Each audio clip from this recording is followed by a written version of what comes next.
बिस्मिल्लाहिर्रहमानिर्रहीम। आज हम डिस्कस करने लगे हैं introduction of physics 9th class का chapter number 1 physical quantities and measurement और टॉपिक है हमारा 1.1।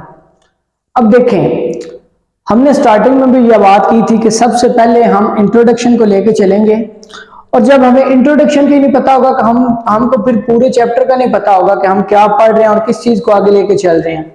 तो सबसे पहले तो हम देखते हैं कि फिजिकल क्वांटिटीज होती क्या है और उनकी पैमाइश कैसे की जाती है। जब हम इंट्रोडक्शन यानी तारफ की तरफ चलते हैं तो उससे पहले हमें देखना होगा कि हमने साइंस को डिस्कस करना है कि साइंस क्या है, क्योंकि फिजिक्स की एक ब्रांच इसकी ब्रांच है साइंस की। तो पहले साइंस को डिस्कस करेंगे कि साइंस है हमारे पास क्या। साइंस बेसिकली हमारे पास दो चीजों पे मैटर करता है, एक है ऑब्जर्वेशन और दूसरी है हमारे पास एक्सपेरिमेंटेशन। अब सवाल ये आता है कि ऑब्जर्वेशन क्या है और एक्सपेरिमेंटेशन क्या है। इसकी एक मिसाल लेते हैं। मैंने ऐसे समझे कि ऑब्जर्व किया कि पुराने जमाने में जिस तरह पत्थरों को रगड़ा जाता था, रगड़ के आग जलाई जाती थी, तो मैंने देखा कि दो चीजों को रगड़ने के साथ ही आग पैदा हो जाती है। तो मैंने क्या किया, लकड़ी के दो टुकड़े लिए, उनको रगड़ना शुरू कर दिया।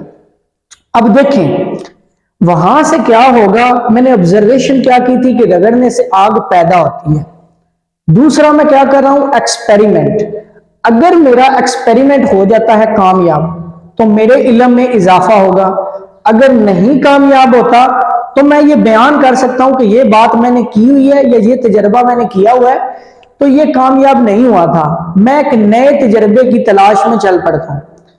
असल हमारे पास ऑब्जर्वेशन का मतलब होता है कि किसी चीज का मुशाहिदा करना, और एक्सपेरिमेंटेशन का मतलब होता है फिर तजर्बात करना। यानी जो चीज हमने ऑब्जर्व की है आगे उसके ऊपर हम क्या करेंगे, तजर्बा करेंगे।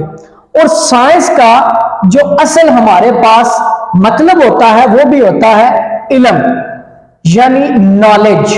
अब देखें, अगर मेरा एक्सपेरिमेंट कामयाब हो जाता तो इल्म में इजाफा हुआ। अब अगर नाकाम भी हुआ है फिर भी मैं ये तो कह सकता हूं कि मुझे पता है इस चीज के बारे में, यानी इल्म तो आया है, चाहे वो मंफी साइड पे चला जाता है लेकिन इल्म तो आ गया ना।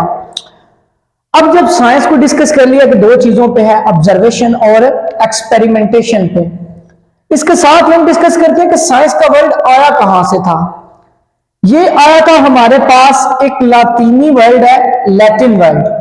इसको साइंशिया भी बोलते हैं, साइंटिया भी बोलते हैं, उससे ये अहद किया गया था और ये लातीनी जुबान का लफ्ज है, लातीनी जुबान। अब देखें, आहिस्ता आहिस्ता साइंस से स्टार्ट हुई और साइंस से हम चलते चलते 18th सेंचुरी पे पहुंचे, क्योंकि ये सारी चीजें 18th सेंचुरी से पहले डिस्कस हो चुकी थी।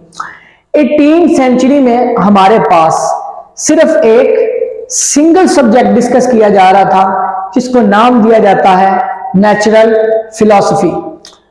देखिए, एक पहले साइंस थी, साइंस के बाद आ गई नेचुरल फिलॉसफी।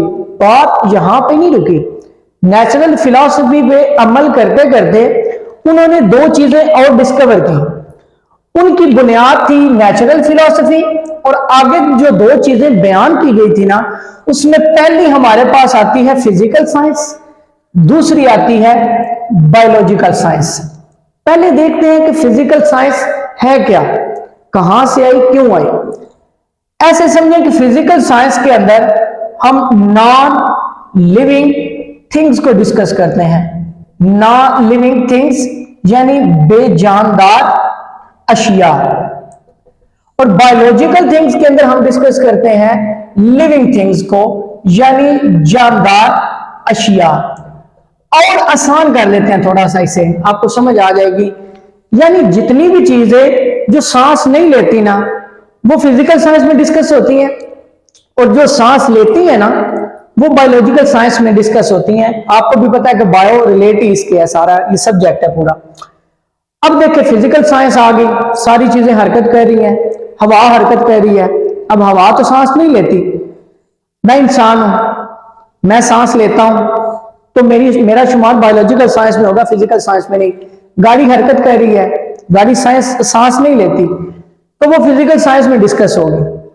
अब नेचुरल फिलॉसफी से चलते चलते 18वीं सेंचुरी में फिजिकल साइंस और बायोलॉजिकल साइंस तक तो पहुंचे, लेकिन जब हमने जंप किया 19वीं सेंचुरी में तो ऑटोमेटिकली 1 से 2 बने थे, 2 से 5 बन गए। अब कौन कौन से 5 बने उनको डिस्कस करना। ब्रीफली तो हम फिजिक्स को डिस्कस करेंगे क्योंकि आज हम फिजिक्स को पढ़ रहे हैं, लेकिन इनके बारे में भी बताता हूं कि ये चीजें हैं क्या। अब फिजिक्स क्या है, किस चीज के रिलेटेड है, इसको पहले तो डिस्कस करते हैं। फिजिक्स 2 चीजों पे बेस करती है, एक होता है मैटर और दूसरी होती है एनर्जी। इन दोनों चीजों की, मैटर और एनर्जी की बुनियाद पे फिजिक्स चल रही है हमारे पास। अब सवाल आता है कि कैसे, क्यों? क्योंकि हम साइंस है ही है कि हम हर चीज के बारे में इंट्रोडक्शन, एक तजस्सुस में रहते हैं कि हमें इस चीज की तलाश है। अब मैटर की अगर बात करें तो मैटर हमारे पास होता है, इसकी डेफिनेशन होती है कि हर वो चीज जो मास रखे और जगह घेरे उसको मैटर कहते हैं, आसान अल्फाज में, ताकि उर्दू मीडियम वालों को भी पता चल जाए थोड़ा बहुत। हर वो चीज जो मास रखे और जगह घेरे। लेकिन फिजिक्स में मैटर और एनर्जी का आपस में इंटरैक्शन होता है, यानी इनका ताल्लुक डिस्कस किया जाता है कि इनका आपस में ताल्लुक क्या है। इसकी मिसाल देखते हैं। एक गाड़ी बनाई मैंने, अब गाड़ी बन गई। अब मैटर की बात करें तो गाड़ी क्या है, मैटर है। कायनात में जितनी चीजें मैटर है, क्या है, उसका मैस भी है गाड़ी का और उसने जगह भी घेरी हुई है, यानी दोनों चीजें मौजूद हैं। लेकिन अब देखें, क्या वो गाड़ी खुद ब खुद हरकत कर सकती है? नहीं करेगी। क्यों? क्योंकि उसे जरूरत है एनर्जी की। एनर्जी मिलेगी तो वो हरकत करना शुरू करेगी, अगर एनर्जी नहीं मिलेगी तो वो बिल्कुल हरकत नहीं करेगी। अब आगे हम, उम्मीद है ये चीज आपकी क्लियर होगी। अब चलते हैं केमिकल रिएक्शन या केमिस्ट्री। ये क्या है? दोनों नाम दे सकते हैं आप इसे, केमिस्ट्री भी कह सकते हैं और केमिकल रिएक्शन भी कह सकते हैं। ये क्या होती है हमारे पास? इसके अंदर केमिस्ट्री की ये ब्रांच है जिसके अंदर केमिकल रिएक्शन डिस्कस किए जाते हैं। कैसे किए जाते हैं वो देखें। फर्ज करें वाटर यानी पानी, उम्मीद है सभी पीते हैं क्योंकि जितनी भी लिविंग थिंग्स हैं वो सारे पानी पे डिपेंड है उनका। अब पानी किस किस चीज से बना हुआ है ये तो हमें पता है, कुछ को पता है, जिनको नहीं पता वो भी देख लें। ये बना हुआ 2 चीजों से, हाइड्रोजन और ऑक्सीजन। लेकिन कैसे बना? हाइड्रोजन और ऑक्सीजन की कोई कंपोजिशन तो है ना। 2 चीजें, चाय बनती है घरों में तो हर चीज अपनी मुनासिब मिकदार में डालते हैं, हर एक की कंपोजिशन बराबर होती है। दूध की चले ज्यादा होती है, जिस चीज की भी कंपोजिशन, यानी एक हमने म्यार मुकर्रर किया हुआ कि ये इतनी चीज इतनी डालनी है हमने। अब देखें, इसमें हमारे पास H2O यानी वाटर आता है, और वाटर को जब हम बनाते हैं तो हमारे पास उसका कुछ ना कुछ तो रिएक्शन आएगा ना। H2O यानी पानी कैसे बना? हाइड्रोजन के 2 और ऑक्सीजन का 1 एटम मिलेगा तो पानी बनेगा। आसान अल्फाज में मैं बता रहा हूं, H2O 2 हाइड्रोजन के एटम, 1 ऑक्सीजन का एटम। डिटेल में नहीं जा रहा क्योंकि हमने फिजिक्स पढ़नी, मैं वैसे बता रहा हूं आपको। ये होता है हमारे पास केमिस्ट्री के अंदर। केमिस्ट्री के अंदर क्या डिस्कस करते हैं? केमिकल रिएक्शंस को हम। अब हम डिस्कस करते हैं जियोलॉजी। ये होती है हमारे पास जमीन के मुताल्लिक, जमीन का जो स्ट्रक्चर होता है उसके बारे में। फिर आती है हमारे पास एस्ट्रोनॉमी। क्या होती है एस्ट्रोनॉमी? ये हमारे पास होती है जी स्टार्स और गैलेक्सीज के बारे में, उनके बारे में। उसके बाद 5वीं जो शाख है ना हमारे पास, ये होती है मेट्रोलॉजी।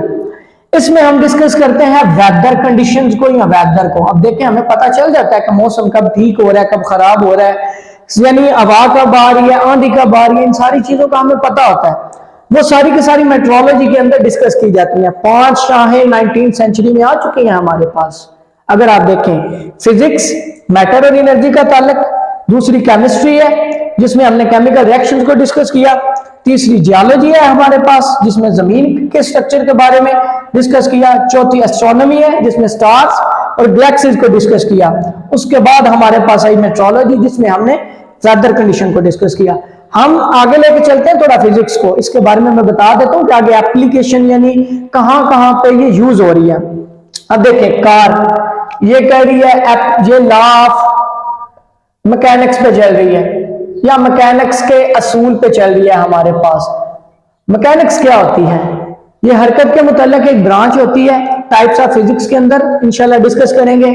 वहां पे इसके अंदर मैकेनिक्स के अंदर हरकत और उसकी वजूहात का मुतालिया किया जाता है। रेफ्रिजरेटर ये प्रिंसिपल ऑफ थर्मोडायनामिक्स पे काम करता है, थर्मोडायनामिक्स। इसी तरह ये भी फिजिक्स की ब्रांच है हमारे पास। पुलिस फिजिक्स के अंदर इलेक्ट्रिसिटी, बिजली, इसमें तीन चीजें आती हैं, light, heat and mechanical energy. ये सारी चीजें इसी असूल पे, फिजिक्स के असूल पे काम करती हैं। ट्रांसपोर्ट, गाड़ियां सारी फिजिक्स में, अप्लायंसेस घरों में ओवन, रेफ्रिजरेटर, पंखे सारे फिजिक्स के। मेन चीज जो अभी भी हमारी हर जगह यूज होती है, जिसका रोल हमारी जिंदगी में सबसे ज्यादा, वो है मोबाइल। वो क्या है? कम्युनिकेशन का एक हमारे पास क्या है? आला है। और ये यूज कहां पे होता है? फिजिक्स के सारे असूल इसके अंदर यूज हो रहे हैं। उम्मीद है आपको इंट्रोडक्शन की समझ आ गई होगी। फिर भी अगर आपको लगता है कि इसके अंदर कुछ कमी बेशी है या आपको किसी चीज की सही समझ नहीं आ रही है हमारे लेक्चर में, अगर कोई मिस्टेक है तो आप हमें कमेंट बॉक्स के अंदर बता सकते हैं। जज़ाकल्लाह।